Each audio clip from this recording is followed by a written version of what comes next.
Go. Okay. Sarah, when the Substack stream comes up, can you? Oh, let me take a look. I am watching for it. Okay, watching for it. You got somebody else watching YouTube? I am watching the YouTube stream. We have Substack. Okay. Yes, we do. Okay, so there's Substack. And we already have people populating Substack, so that's usually a pretty good sign.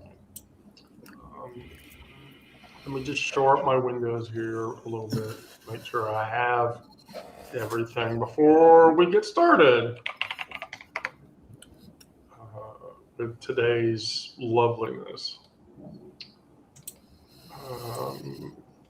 Okay. Going to be a little bit of an echo there. Okay.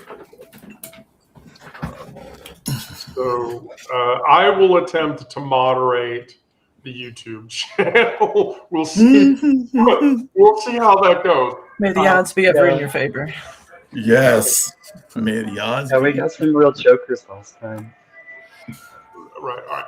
Well, today I blended some topic generalization, and so to start off, I'm just going to do this introduction. And me speaking personally about myself,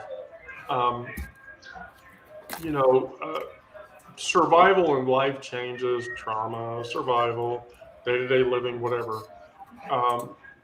When I was a kid, I was not built for the life that I got built.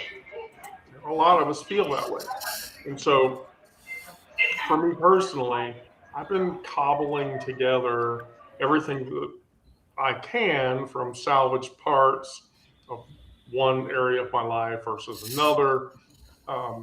And so I've really probably been doing that entirely out of self-directed spite.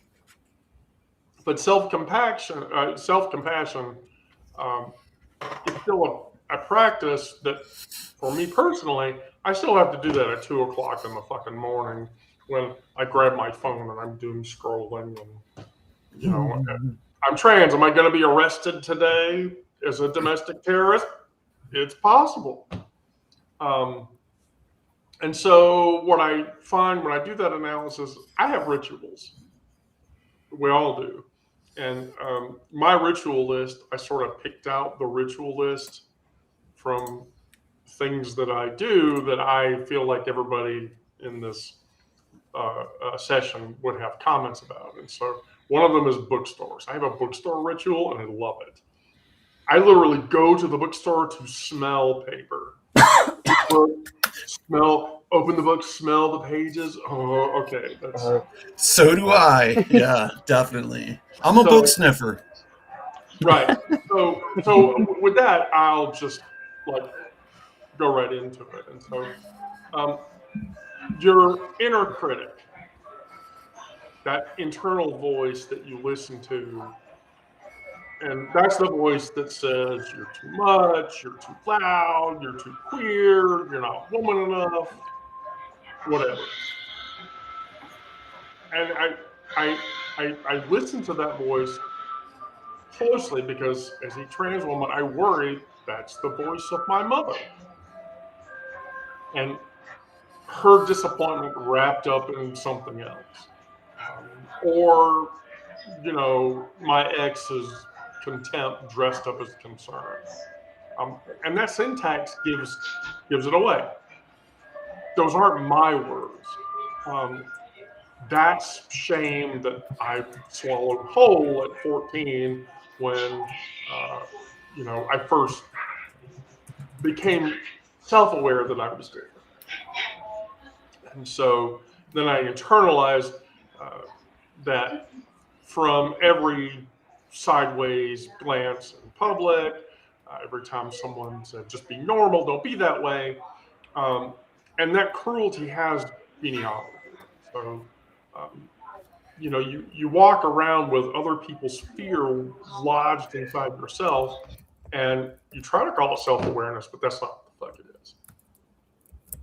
And so what we have to do is we have to consciously study how to be tender to ourselves as much as we would be tender to other people until it becomes a habit.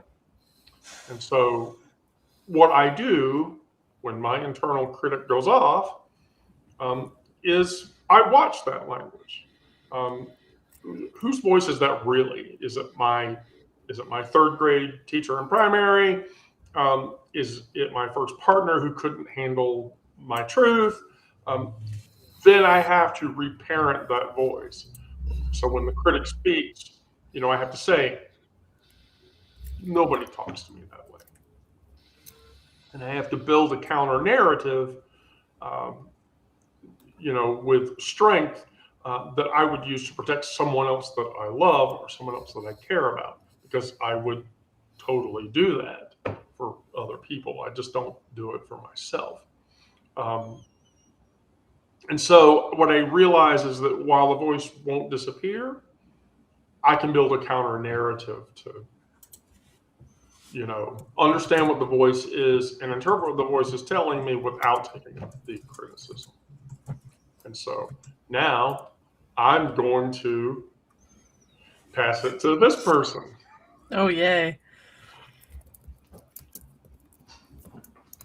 I mean, I've done a lot of thinking about internal dialogue, but you're talking about specifically internal critic.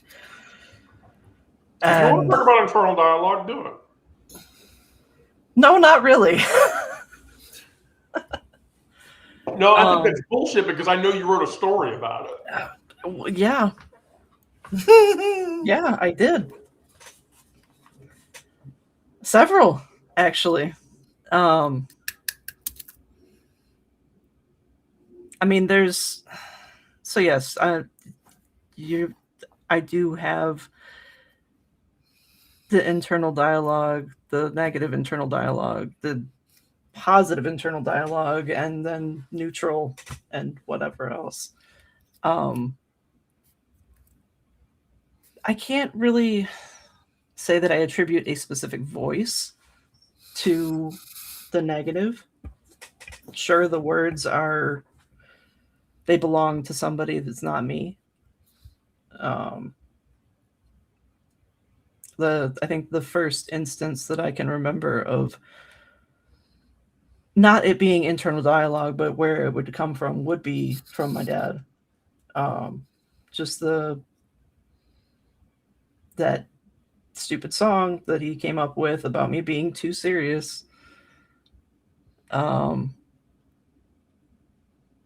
that's, yeah, a lot of it is, just being too much this, too much that.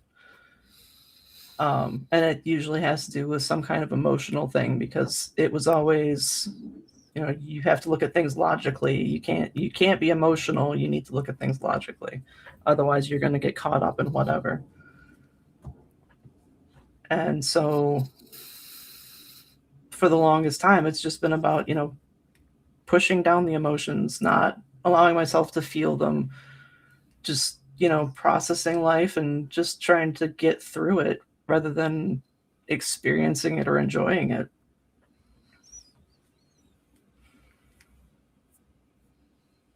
And I think that's all I'm going to say on internal dialogue.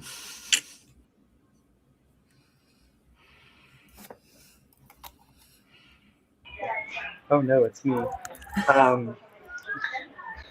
So yeah, for me it's my dad, it's my grandpa who disowned me whenever I came out as trans. Growing up, there was a lot of here are your expectations of what being a man is, and none of that ever felt right.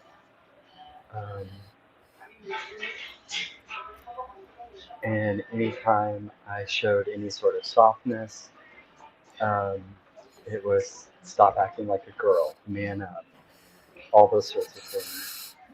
And now I don't have those as part of my inner dialogue as much, but it's more like those are the things that people, like transphobic people, say to me now, and then that like sometimes triggers something from childhood. So I just try to take breaks as I need to, and also remind myself that like no one knows who I am better than I do. They don't get to define who I am. So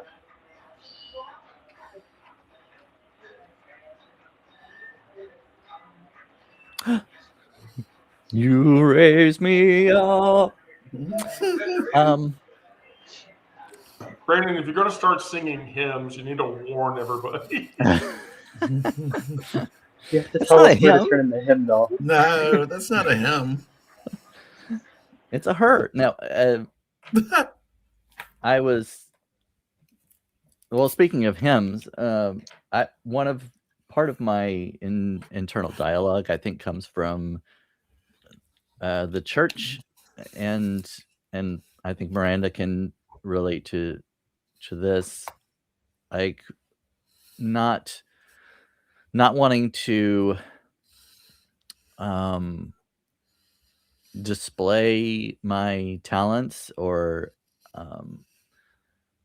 show that I was good at something, because there's always that verse you come back to, pride goeth before the fall. You're not supposed to be proud of yourself for anything, because that leads to arrogance and evil.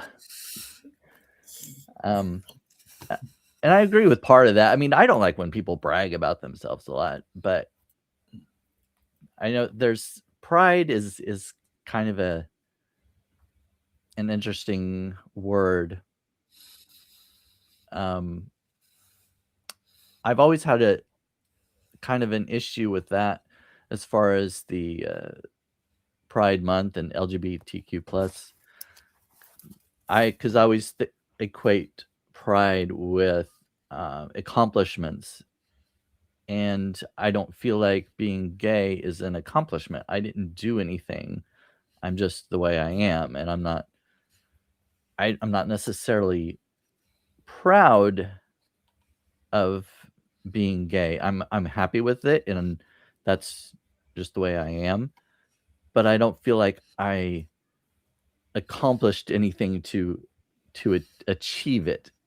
And that may not be what some people think of as proud as far as accomplishments. It may just be that they're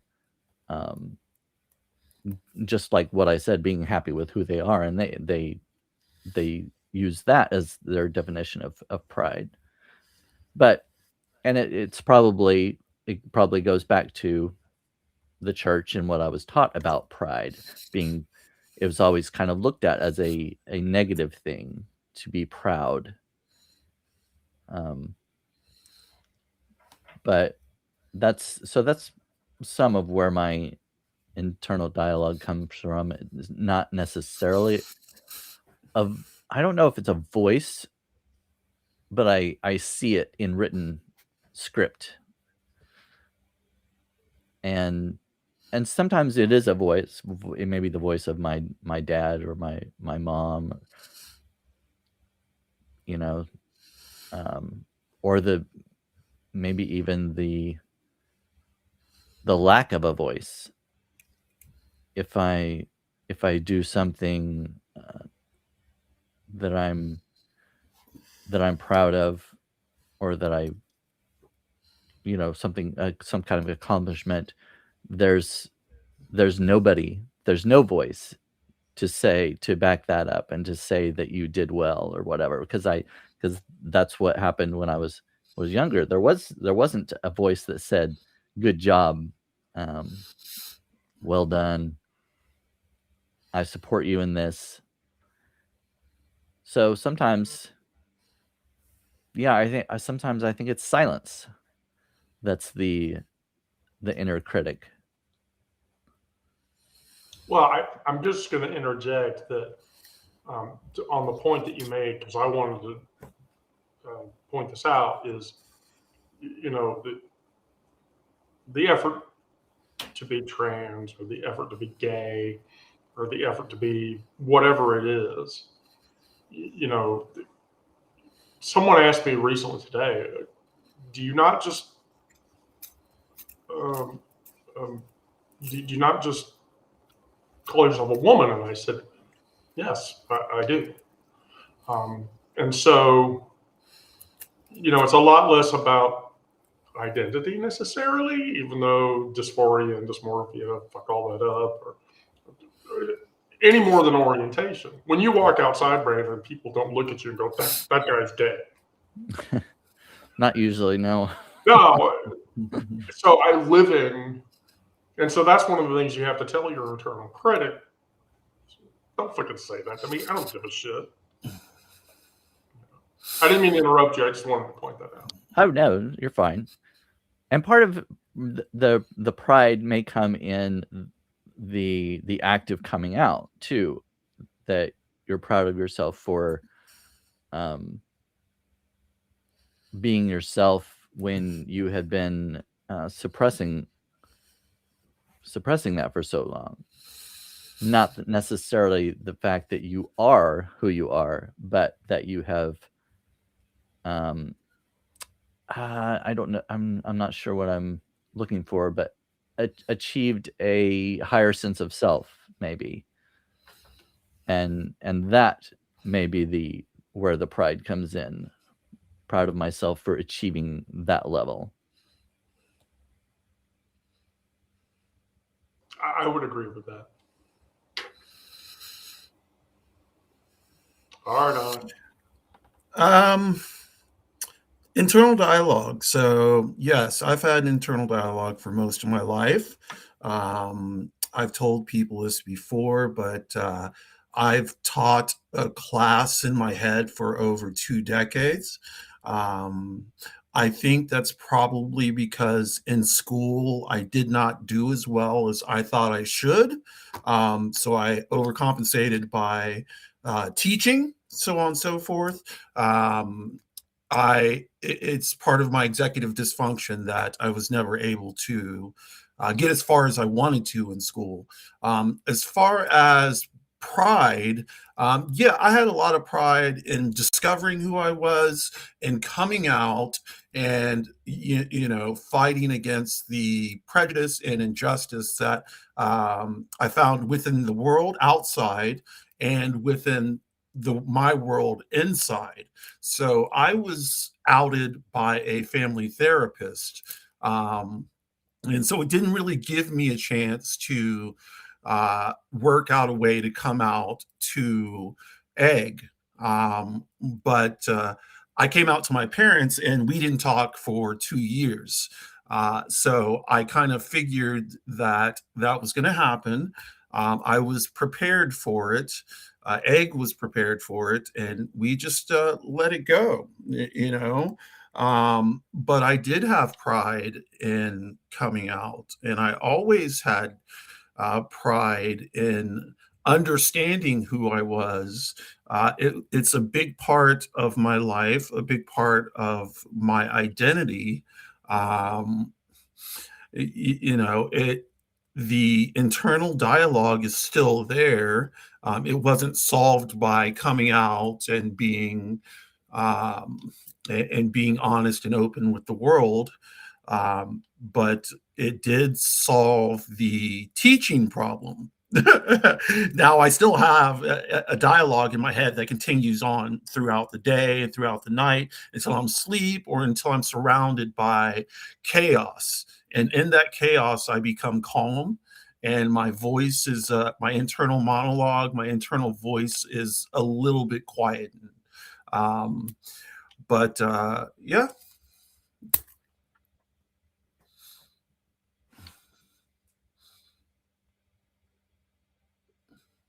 talking in the mute again. I think that going into that narrative about the internal critic forces us to examine the concept of self-compassion. And I want to be very clear that Cosmopolitan and Red Book and the Hallmark Channel and all of those other things sell the lie that self-compassion means scented candles, bubble baths, and gentle yoga bullshit that keeps you compliant. That's not true. It's a fucking lie. Self-compassion is rage work, and it isn't soft. Because while you're doing all the yoga mat bullshit with the scented candles and the soft Will Ackerman music in the background, and you're drinking green tea. I'm not picking on you, Miranda, when I say this. You sit there and you're bleeding out from the internalized oppression and calling it you're being hard on yourself. That's bullshit. Self-compassion isn't about being nicer to yourself. It's about refusing to do the people who are oppressing you their work for them. So every time you minimize your pain, every time you dismiss your needs, every time you accept less than you deserve, you're saving the people who are trying to oppress you the effort of grinding you into dust, which is what they're going to do anyway. And so what we have to do, caring for myself is not a self-indulgence. It's self-preservation. And this is an act of damn near political warfare. The practice, so it forces you to, I have to do this. I have to practice friend voice translation. So when I catch myself in a self-attack, and I do this all the fucking time, people who have talked to me and been around me, I'm like, I'm shit, I'm sorry, it sucks, I fucked up, I'm a bad person, whatever. I have to stop myself, and then I ask, what would I say if my best friend told me the same story about themselves? Not toxic positivity, bullshit, genuine compassion that acknowledges the wound and refuses to make it bigger. If my friend came to me and said, I lost my job, I wouldn't say, you're worthless, you're a piece of shit, they fired you, and that's what should have happened. I would say that's devastating. And also, capitalism is a hellscape designed to extract and discard everything that it doesn't give a shit about. And I'm sorry that you had to experience that. And what can I do as a person to support you? That's what I would say to my friend. What self-compassion teaches you is you have to say that to yourself. This morning I had an occasion where my life partner was telling me, like, I went into this space where I was, I functioned, and this space was a very crypto currency, NFT, it was a very cool place to be. And she told me, she says, I went in there and it's all fucking right-wing nut jobs that think that trans people are the devil and all of this shit. I said to her, oh my God, well, what did you do? She's like, I left that Discord. That's gone now. And I told her, I was like, look, that was once a positive space for you, and now it's not. And I'm sorry that you had to experience that. And I'm sorry that you had to leave that behind. And what can I do to support you? You should say the same thing to yourselves, each of you.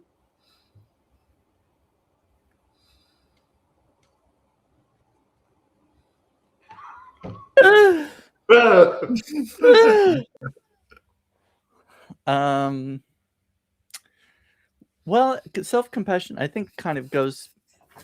It's similar, I think, to what I was talking about with pride, as far as being taught in the church,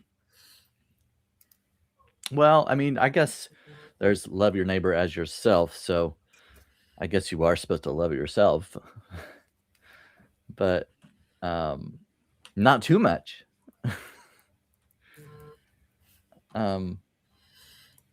Yeah, it is difficult to have self-compassion, especially when you don't feel love from others who are supposed to love you. Your parents and your family, they're you would assume that they would love you, or they're supposed to,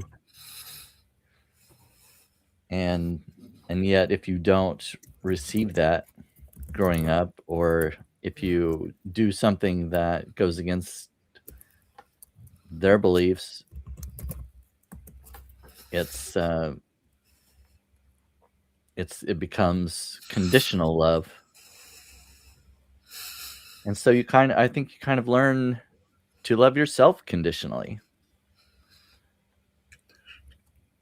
I will love myself if I can achieve this or do this, or I can be this way. I can be a better version of myself. But until then, I'll like myself at best.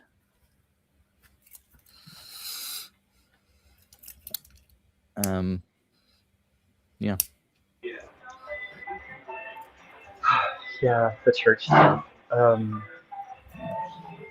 So the loving your neighbor thing, the church is always trying to create narrow definitions of who your neighbor is, and it's very much dependent on all of the socioeconomic factors, but also how you behave according to their rules. So when I was growing up in the Southern Baptist Church, I didn't really fit in with the other boys. And so they bullied me for it, even at church. And, because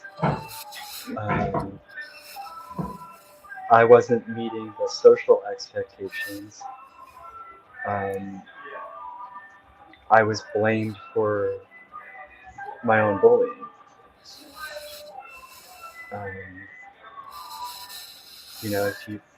If you did this, that wouldn't happen to you. If you did that, that wouldn't happen to you.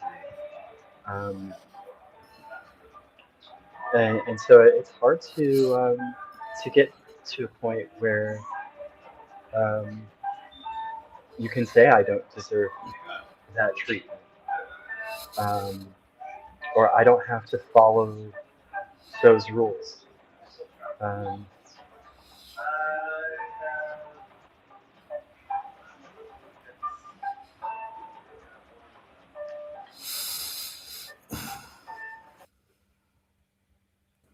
Because I need to unmute.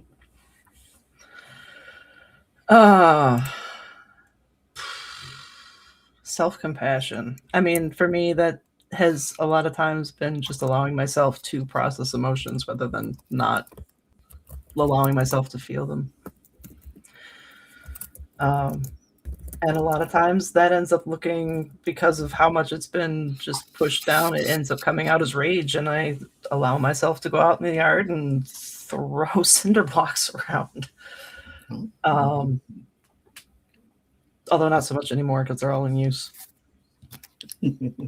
But I mean, I've got a fire pit, so I split wood and whatever, just to try to get that, basically turn the emotions into energy and process them that way.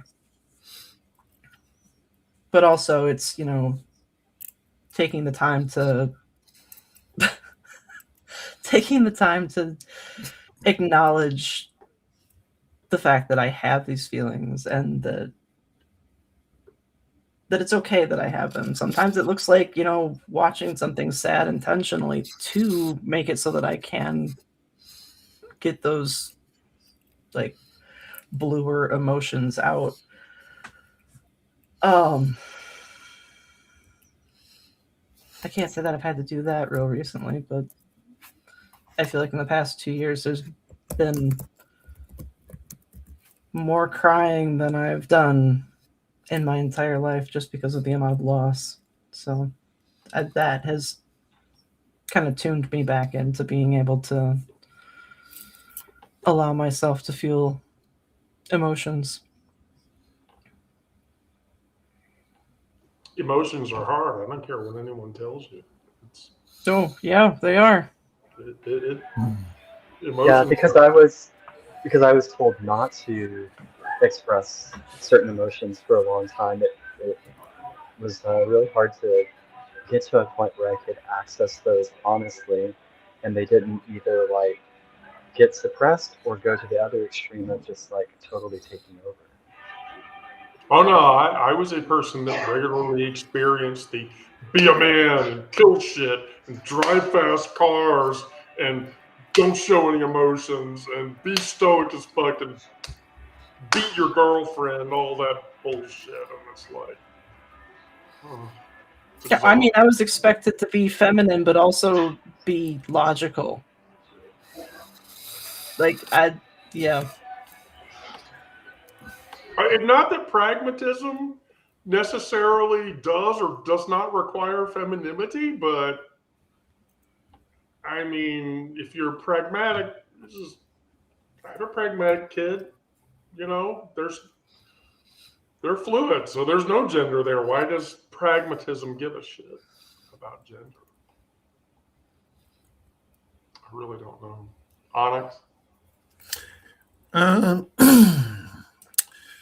Conditional love, yeah. So everyone in my family is pretty learned in terms of degrees, college, higher education, names, like doctors, lawyers, all of this good stuff. I felt that pain when I couldn't get past like year 2 of college. It was a conditional love type of feeling, in that my parents were like, why can't you do this? My sisters kind of looked at me strange, because they had gone on to achieve so much. I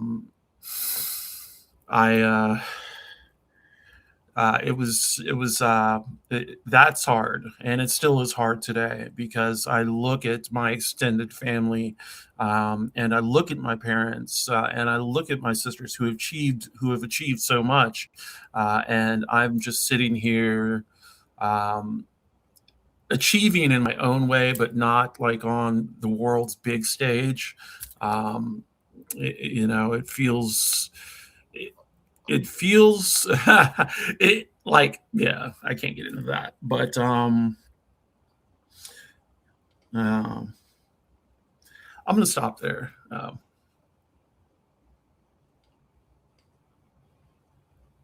That's okay, Onyx.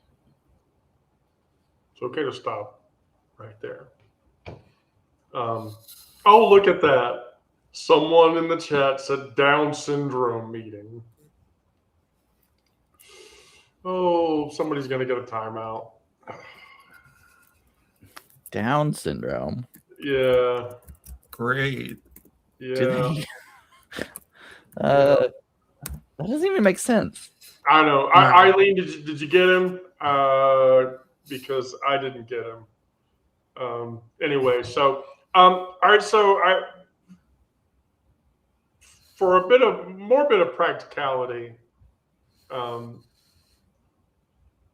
we all agree that you carry around shit daily to make yourself feel stable. So as an exercise for today, I demand everybody open their purse and show, or their carry bag, and show like the 4 things that they carry with them wherever they go. And I'll go first because it's kind of funny. So I carry my fidget pin. I cannot go anywhere without my fidget pen. My fidget pen, like when I get like nervousy and shit, my fidget pen, it's in my hand and it's doing shit, and then all my nervous anxiety energy goes away. And then I keep my earbud case with my cool earbuds in it. I'm a responsible diabetic, so I carry around a diabetic testing kit. That goes with me wherever the fuck I go. And then I carry this little tin of beeswax that somebody gave me because I'm older. And so I experience muscle aches and pains all the fucking time. And so that's what's in my purse, because wherever I go, those have to go with me at a bare minimum. So, who wants to go next?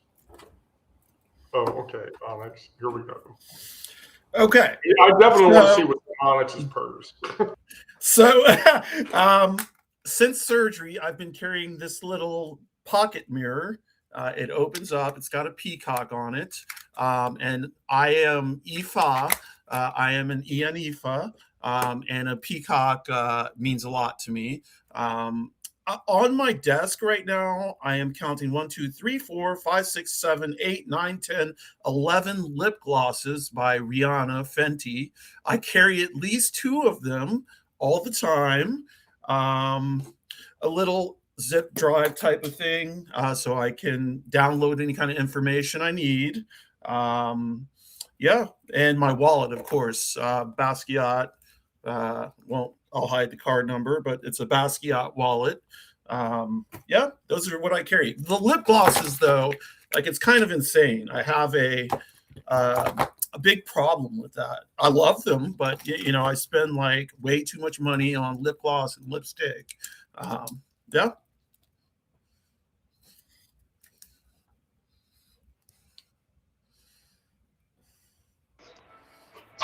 Okay, lip products. Lip products. Lip Yes. products. Lip products. Lip products. So all of those are in my purse right now. So it's one of those things that when I'm feeling dysphoric, if I can step away and like reapply my lip products, that just brings me up. And also my lips get dry, and I live in an arid place, so lots of these are like super moisturizing. Let's see, I walk a lot of places, so if you're a woman who walks a lot of places, you have to have protection. Carry this pocket knife. Before I transitioned, I was Dangerous. Oh yeah, well, 2-inch pocket knife, so dangerous. So before I transitioned, like, I was the Boy Scout who always carried a pocket knife, and that was something that, like, it was nice to have that tool around, and so now it's a purse item. This is something my wife got me. It kind of jingles. I don't know if you can hear that. Oh. So it just sits in my purse, and whenever I walk, just like the motion of my purse moving will make that sound, and it's really comforting. And then I always have butterfly haircut clipped to the strap of my purse, just in case I need it. But the way that I carry it, like, because it's external to my purse, a lot of people comment on it. So it's a big hit. Yeah, those are things that I carry.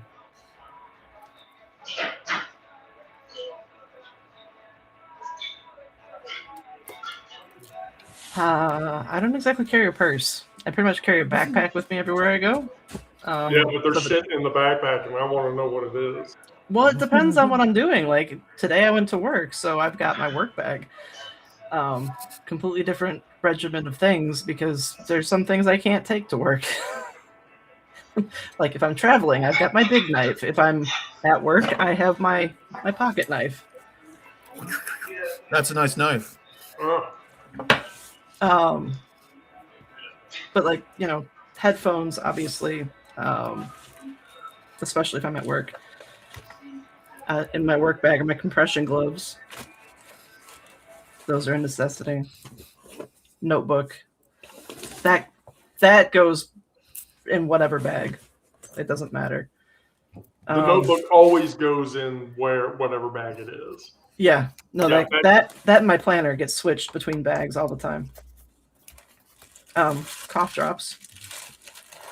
And somewhere in here is a similar tin of muscle rub. Where do you get that stuff from? Where do I get it from? Yes. I manufacture it in my basement. But I also always have some kind of a power bank. So the one that I keep in my work bag is it doubles as a fan. Nice. And a flashlight. If it'll Oh, Whoa, that was blinding. yeah. yes, it was. So it's a power bank, a fan, and a flashlight, and I keep that in my bag. Can I just jump in really quick? There's one thing I carry in my purse, but I don't carry my purse a lot, and that is a stone, lepidolite. Yeah, go ahead. I mean, No, don't finish. I just was prepping Brandon to. No, oh no, that's it. I carry stones, crystals, and the one that I carry all the time is lepidolite because it is a mood stone for me. It's called the spiritual stone. It also has some lithium in it, so it's calming. And with bipolar disorder, I want to try and stay as calm as possible. But yeah, go ahead, Brandon. Sorry. Well, mine's I'm pretty boring because I don't carry a bag, but I just carry my wallet, my phone, and my keys basically. In my car, in my little console, I've got a bunch of junk, phone charger and lip gloss. Hey, lip gloss. Hey. Glossotopia. And a pair of reading glasses, and I don't even remember what else is in there. Just a bunch of junk that I probably don't need, but I always think there'll be an occasion where I might need to dig in there and get something. But yeah, I don't usually. Me and my friend had this conversation. She carries a purse, of course, and she just can't understand how guys can just go, without stuff. because guys have bigger pockets. There we go. Yeah. Yeah, she's like, "Oh, and how does your wallet not fall out?" And I'm like, I don't know. It's like a tight pocket. It just stays there. It doesn't. I've never had a wallet fall out of my pocket. I don't know. My dress has. Yeah, that was the worst part of my transition was going to clothes that didn't have pockets anymore. Oh yeah, I've heard that. So I buy dresses now that have pockets for a fucking reason. Yes. I used to have a pair of jeans that I could fit an entire bottle of water in the pocket, and they were women's jeans. Wow.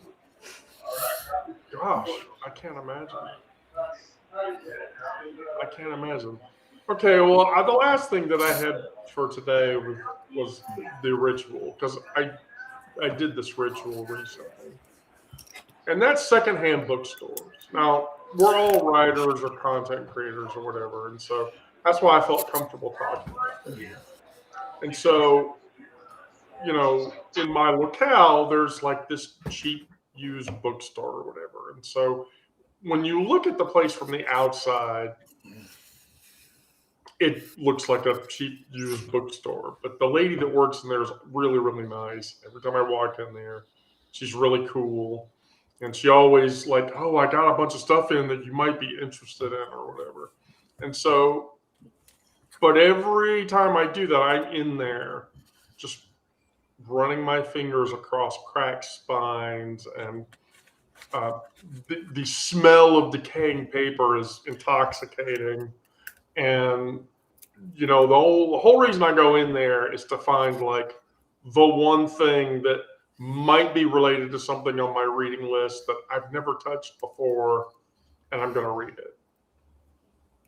The last time that I was in there, it was some random manga that I read like 30 years ago, and they had a used copy of it.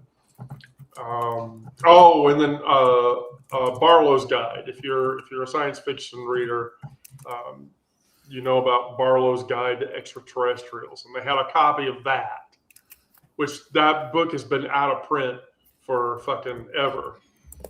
And so when you find a copy of it, it's totally worth it to pick one up. And so you practice the skill of ritually going. The subject matter of discussion is ritually going somewhere. It doesn't have to be a bookstore, but there's a reason you go to that place because of the emotions that it elicits. And so like Baldwin says, not everything that is faced can be changed, but nothing can be changed until it's faced. And so, Ooh, love that. This is more a discussion about just comforting ritual behavior.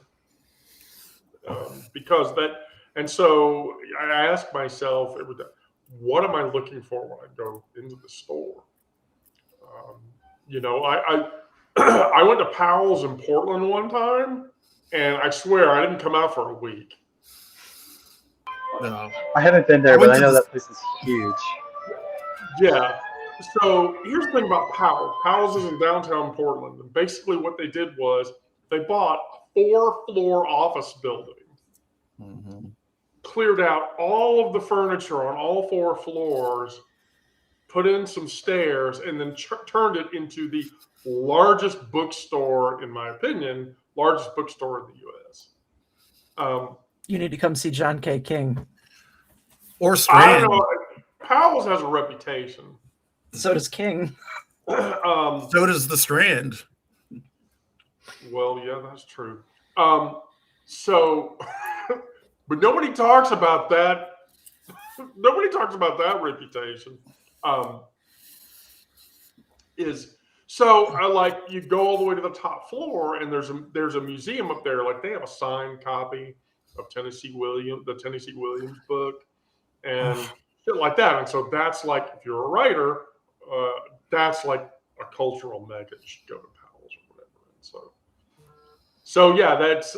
I'm going to let Miranda talk now, because this is a Miranda. I'm sure this is a Miranda-worthy discussion. Yeah, so agreed with that, like, lovely smell. It's but yeah, I have a few bookstores, used bookstores and new bookstores that I like to go to. And for me, like, I have a reading list. I have a mental reading list of things I want, or authors that I would like to check out. But I never go with a list. I always just like walk in and just browse and let the books tell me what I'm getting. There are a few like sections that I'll focus on. I love old novels, especially ones written by women. obviously the poet is going to check out the poetry section, and so many bookstores have, like just this one tiny ass little shelf for poetry, and that's a shame. But there's some wonderful used bookstores where, they've gotten a lot of that in, and it's a more expensive selection. Um, I look at books on different, like, spiritual traditions and theologies and stuff like that. Because even though I've stepped away from um, the practice of some of those things, it's still a really interesting topic to me. Um, and yeah, so I just go in and spend some time with the books until something pops out and demands to take my money from me. It demands to take your money away from you. I find that. Well, in 2020, a lot of bookstores shut down, and some of them went completely out of business. Some were able to open up later, but a lot of I can't think of. There are a couple of names of some bookstores that have. I can't remember. There was one I remember. It was a pretty popular one, and it completely went out of business. At least physical stores. There's some Barnes and Nobles that have shut down, but even after restrictions were lifted in for COVID, I started writing on Medium, and I was reading so many articles of other people trying to reciprocate engagement and things like that, and that was most of what I read. I very rarely read books anymore after that, because I was reading so many articles, and then on Substack as well, I've read quite a bit. And I hardly ever go into bookstores anymore.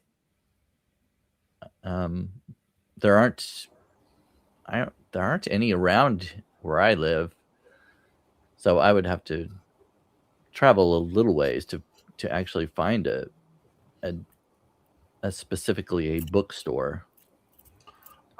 There's something about there's two phenomenons: the coffee shop and the bookstore. And if you're lucky enough, there's one that's both of those that's nearby.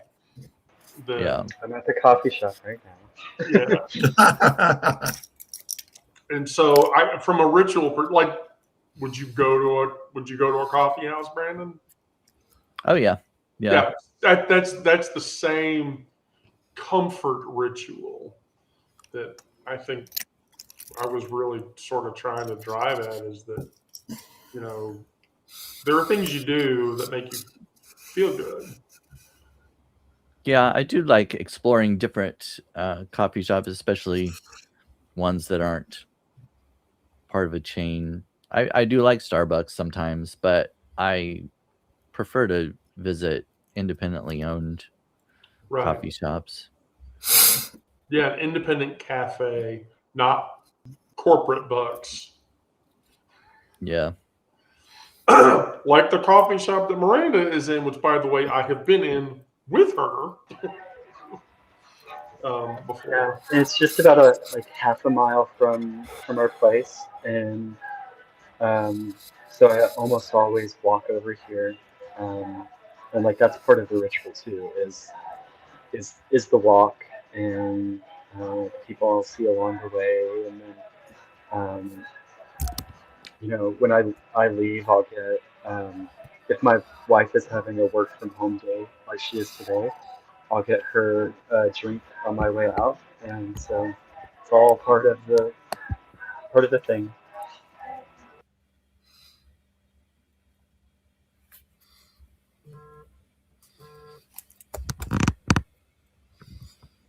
Oh, yay.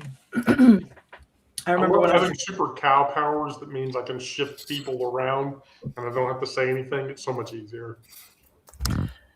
So I remember when I was a kid, there was a Borders books, and that was one of those places that had the 2-in-1. Like you had the coffee shop and you had the books, and That's one of them I was trying to think of, that because I think they pretty much have gone out, haven't they? As I far think as so. Yeah, they're gone. I worked there. Yeah. No.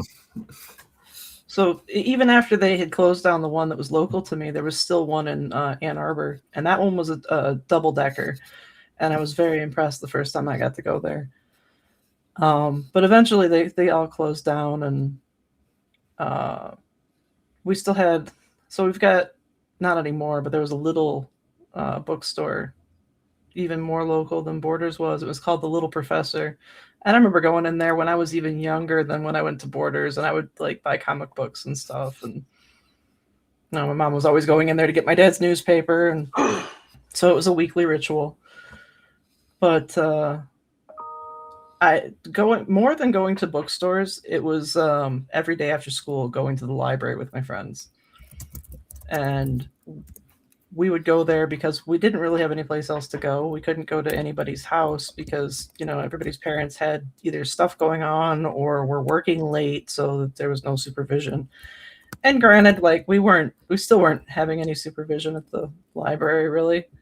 But it was there that I realized that the smell of books has a weird physiological reaction. Like I have a weird reaction to the smell of books, and I thought it was just books in general. But then when I went to like new bookstores, it doesn't happen. So it's like just older books and the combination of the smell of the decaying glue maybe and the dust. And it was really bad when I went to John K. King. That one's at least a 4-story bookstore. They do have a freight elevator that you can use if you are have mobility challenges. And then they also have like art and stuff in there. And my child has expressed an interest in getting some of their artwork hung up in there for sale. But yeah, the smell of books kind of makes me need to use the bathroom to not put too fine of a point on it. Okay.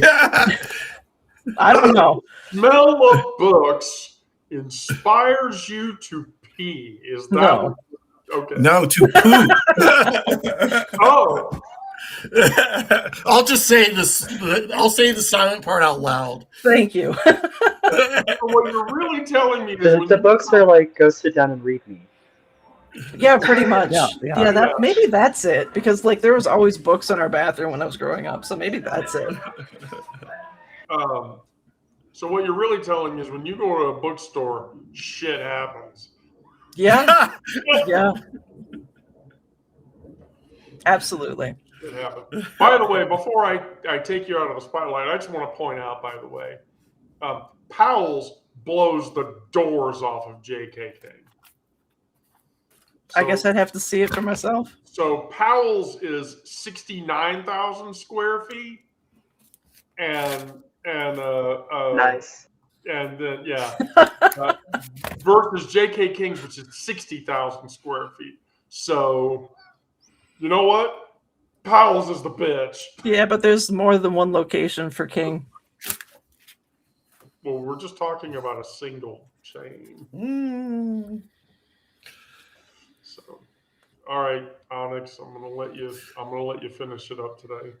Okay. Books. Yeah, I am a avowed book lover. I've worked in many bookstores, many different bookstores for many years. Like most of y'all, the smell of books is an aphrodisiac for me. Like Miranda, I usually head straight to the poetry section first in any bookstore. Secondly, I head to the occult section. As a matter of fact, as I'm looking over here, I have a rather large occult book collection. working in bookstores brings me peace. Not the actual managing of bookstores, but more just working. You know, I love customer service. I love help. I love books, and I love helping customers find great books that will suit their reading pleasures. Um, you know, I never did achieve much in the way of academics, but I know books. And I know that I love books, and I know that I love poetry, and I know that I don't love coffee, so I don't drink coffee with my books, but I do drink tea, and I will have tea with my books. So I do like the coffee house bookstore combination. Um, I've been to the Strand, which for me is the largest bookstore I've ever been to in New York City. And I was lucky to get out with under $400 worth of books. Um, it was the Strand was amazing. My dream is to go to Powell's. My dream is to own that Tennessee Williams book. Um, I have one really rare, expensive book that I won't say online because I don't want people to be fucking around with me. But it is very expensive and very rare, and it is wonderful. It is my treasure, and I don't have children, so I don't know who I'm going to pass it to. Although I have told Egg, I have told Egg if I die, she can, That's what I was gonna do. Hey. Egg knows where it is. She's the only one who knows where it is, except for me. But yeah, I just have this relationship with bookstores that can't be underestimated. It's formed me. Um, Words have formed me. Language, linguistics, all of that have formed me. Um, and but like Brandon said, also I've been reading a lot of articles, and that is kind of and reading a lot of stuff online, and that is kind of taking the place of me reading books. Also, because my eyes suck, so I can't see the small writing. So reading online is a lot better for me. I can enlarge the font, and Yeah. So yeah, that's my. I love books. I wish I could read them again, but I am an avid book collector. I've got a lot of books. I will continue to collect books, even the ones I can't read. Um, I don't know, Wendy, do you remember Chapter 11 in Atlanta? Oh God, yeah, of course. Okay, yeah. I Oh yeah, worked of there for course. like 5 years. Yeah. I want to say I remember Oxford Books on Far Road Yes, in yes. Buckhead, which Okay, was hold on. Atlanta's. Yeah, that was Atlanta's Powell's. Let's see if So, this book right oh here yeah, is a book. This is a book of poetry. It's a first edition. It's called "Women Who Run Hoping for Rain and Other Poems" by David Tillinghast, and I got this at Oxford Books on Far Road. Yeah, one yeah, night I was yeah. just Who in could there by forget? myself. Oxford Books was here in Atlanta, and it was dead in the middle of Buckhead, which is like the well-to-do area of North Atlanta, and it it wasn't like multi-floor or whatever, but it was just this building that they kept adding on to, like horizontally. It kept getting But bigger and bigger.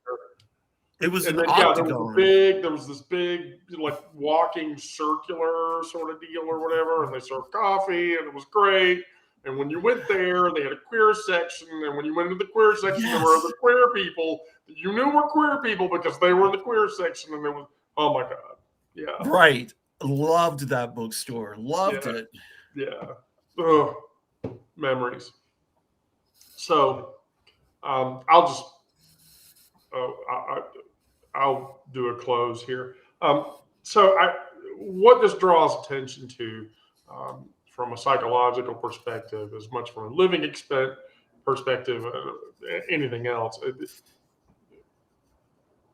you've been building something, a life that they don't have words for yet, and that's the life that doesn't apologize for the scenes that it has, And it doesn't hide the repairs. And every time you choose yourself when the world says choose smaller and you don't, you just say, fuck you, and throw another brick down, throw some mortar on it, throw another brick on top of it. That isn't about fixing what's broken. That's about recognizing that what you've constructed from necessity and defiance is essentially beautiful architecture. And that's a hard thing to see when the internal critic is going off and you're not practicing self-compassion and you're not doing the things that you want to do that make you feel at ease and not ridden by anxiety. And so what I say to people in regards to that is stop waiting for permission to call it whatever the fuck it is that you want to call it. Your home, your safe space, whatever. The foundation that you pour in that darkness is setting, and it's not going to go anywhere. And so what you really should do is just stand on it and then continue to build that thing that casts others, shadows that others can shelter in. Because honestly, at this point, I have no idea a year from now, am I going to be labeled a domestic terrorist? Is fucking Trump going to send stormtroopers to my house to arrest me? I have no fucking idea. None. But I said this in another session. The National Genocide Analysis Org or whatever says that America is literally on the cliff of transgender genocide. That's scary from my perspective, as much as that would be scary from anybody else's perspective, because once they're through with me, who the fuck do you think they're going to go after next? There we go. Let me ask you this, Wendy. Have you seen V for Vendetta? Have any I of love y'all? that. Oh, if nobody has ever watched that movie, you should watch that movie.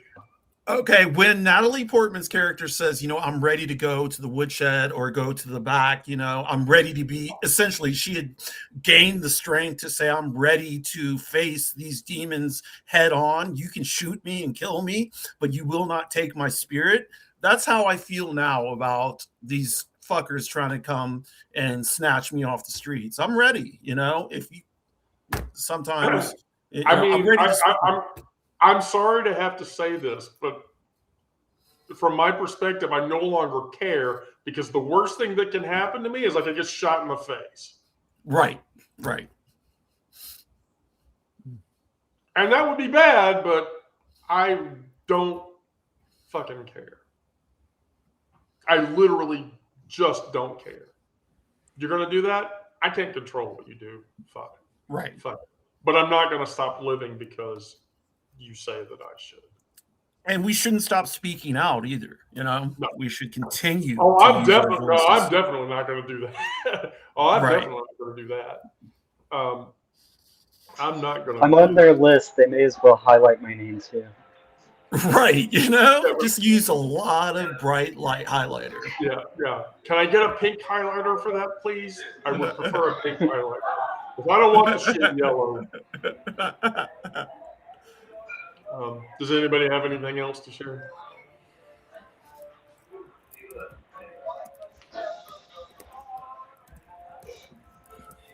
Gosh, okay. Well, I love you all. Thank you, my beloved co-hosts, for being on the show. Thank you for all the people watching. Please come back. We're going to go on Monday. I can keep generating topics, or did you guys want to?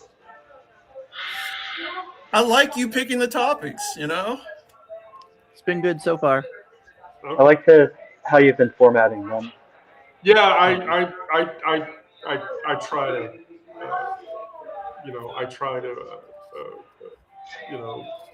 I follow a logical flow. So I'll keep doing that as long as you guys are okay with it. All right, cool. Well, everybody go out there and do good things. Be safe. Don't get into trouble. Love each other. Do kind. Practice random acts of kindness. And we'll be back on Monday. Get into good trouble, y'all. Good trouble. Good trouble. Yeah, good trouble.